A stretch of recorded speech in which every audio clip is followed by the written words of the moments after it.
चलो मित्रों, जय माताजी। काले आपणे जे રીત જોઈ હતી વિકર્ણ આકૃતિની રીત, એની અંદર આપણે સહસંબંધની તમને સમજાવ્યું કે ભાઈ ધન સહસંબંધ કોને કહેવાય, ઋણ સહસંબંધ કોને કહેવાય, સહસંબંધનો અભાવ કોને કહેવાય। તો એની અંદરથી આપણે શીખ્યા હતા કે ભાઈ બે ચલ x અને y વચ્ચેનું ઘનિષ્ઠતાનું જે માપ દર્શાવે એને આપણે સહસંબંધતા કહેતા।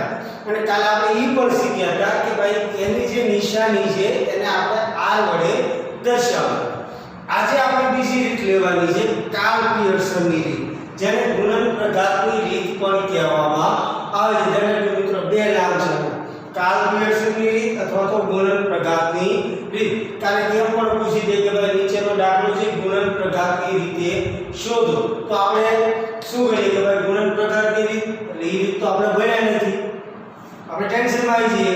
પણ ખરેખર એકની એક જ રીત છે કે ભાઈ કાર્લ પિયર્સનની રીત કયો તો ભલે અને ગુણન પ્રઘાતની રીત પણ કયો તો ભલે, બંને સેમ છે। આજ આપણે જોવાનું છે કે ભાઈ જુદા જુદા સૂત્ર છે, એ સૂત્રનો ઉપયોગ આપણે કઈ રીતે કરી શકીએ, હાઉ ટુ એપ્લાય સૂત્ર, કઈ રીતે આપણે સૂત્ર મૂકી શકીએ। તો પહેલું જો કે આપણે દાખલા તરીકે બે ચલ ધારેલા હતા, કે ધારો કે બે ચલ x અને y કોઈ એક નિદર્શ માંથી આપણે અવલોકનની જોડ બનાવીએ છીએ। કાલે આપણે કીધું હતું વિકર્ણ આકૃતિની અંદર કે ભાઈ અવલોકનની જોડ બનાવશું। આજે પણ આપણે અવલોકનની જોડ બનાવશું, x1 y1 x2 y2 dot dot ક્યાં સુધી xm અને y x અનંત સુધી આપણે જોડ બનાવીએ છીએ। બનાવવાને કારણે થાય કે ભાઈ ચલ x અને y વચ્ચેના સહસંબંધાત્મકને આપણે r નિશાની છે આપશું, કૌંસમાં xy જે બંને ચલ છે એની પણ નિશાની આપશું, તો ફક્ત r વડે પણ તમે એને દર્શાવી શકો છો। એટલે મિત્રો સમજાઈ ગયું કે ભાઈ સહસંબંધાત્મક છે એની અંદર બે જોડ લેવામાં આવે છે, x અથવા તો આપણે એને y કહીએ છીએ। હવે એને આપણે કઈ નિશાની વડે દર્શાવી છે તો કે ભાઈ r નિશાની વડે દર્શાવી છે। તો પહેલું સૂત્ર આપણને કયું મળે કે ભાઈ સહવિચરણ COV XY મળે, અને બીજું એના છેદની અંદર શું આવે કે x નું પ્રમિત અને y નું પ્રમિત। જો બાજુમાં લખેલું છે કે ભાઈ સહવિચરણ XY છેદમાં x નું પ્રમિત અને y નું પ્રમિત। હવે આ બંને આપણને કઈ રીતે મળે, તો પહેલી વસ્તુ છે કે ભાઈ સહવિચરણ તમને આપેલું છે, દાખલા તરીકે તમને પૂર્ણાંક મળ્યો કે ભાઈ સિગ્મા x - x બાર y - y બાર, એને ભાગ્યા n કરો એટલે તમને શું મળશે, સહવિચરણ મળી જશે।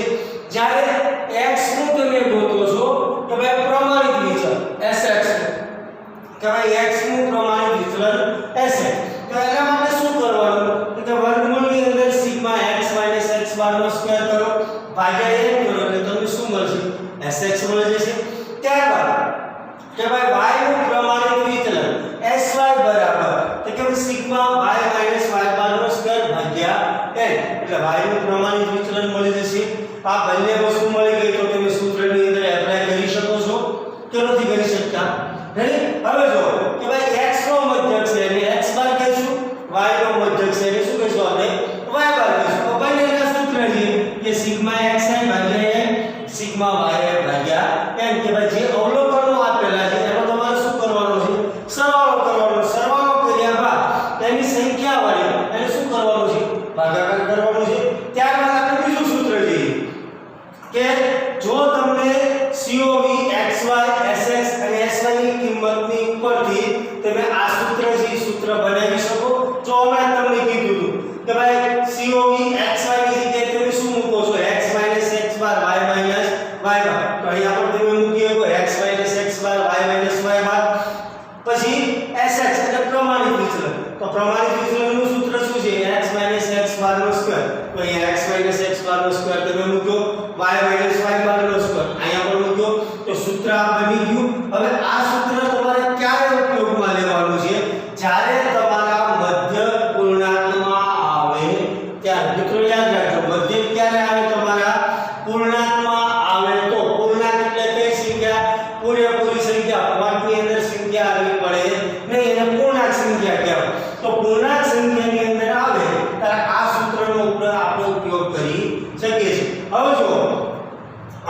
વૈકલ્પિક સૂત્ર તમને આપેલા છે કે અમુક વસ્તુ તમને ન સમજાય, દાખલા તરીકે COV શોધવા માટે થઈ તો COV શોધવા માટે થઈ સિગ્મા x y બંનેનું શું કરવાનું છે ગુણાકાર માઈનસ n x બાર y બાર ભાગ્યા n. હવે આપણને એમ થાય કે ભાઈ Sn શોધવા માટે થઈ શું કરવું, તો Sn શોધવા માટે એનું સૂત્ર છે સિગ્મા x નો સ્ક્વેર ભાગ્યા n માઈનસ x બાર નો હોલ સ્ક્વેર, એનું વર્ગમૂળ કાઢો એટલે sx મળી જાય.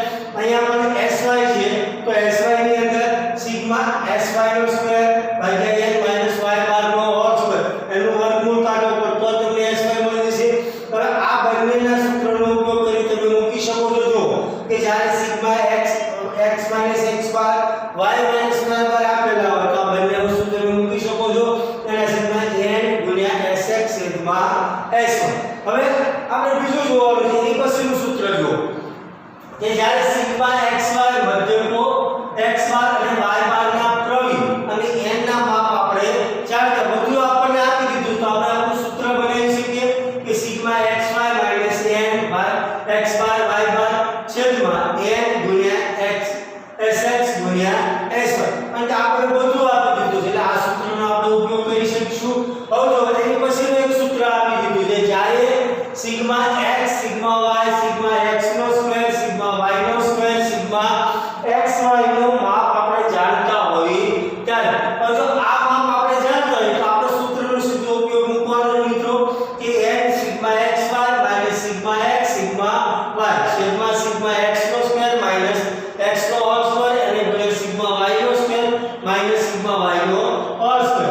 હવે જો આ સૂત્ર ક્યારે ઉપયોગમાં લેવાનું છે તો જ્યારે x અને y બંને અપૂર્ણાંક આપેલા હોય ત્યારે. મિત્રો યાદ રાખજો કેવા આપેલા હોય અપૂર્ણાંક આપેલા હોય ત્યારે આ સૂત્રનો ઉપયોગ કરવાનો, તા સિવાય આનો કરવાનો નથી. અને એક બીજી વસ્તુ આવે છે કે ભાઈ જ્યારે અવલોકનોની કિંમત મોટી હોય અને x અને y અપૂર્ણાંક આપેલા હોય ત્યારે આપણે ધારેલા મધ્યકની રીતે ઉપયોગ કરવાનો.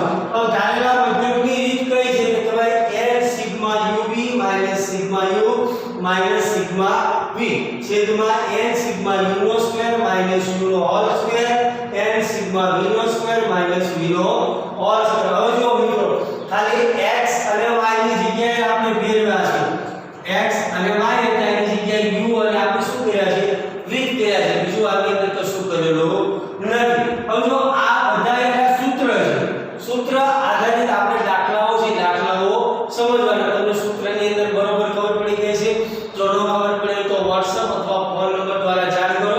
હવે આની ધારણા કઈ કઈ છે એ પહેલા જોજો. ખાસ ધારણા કઈ છે કે ભાઈ પહેલી છે કે ભાઈ બે ચલ વચ્ચે સુરેખ સહસંબંધ છે એમ આપણે માની લેવાનું છે. શું માની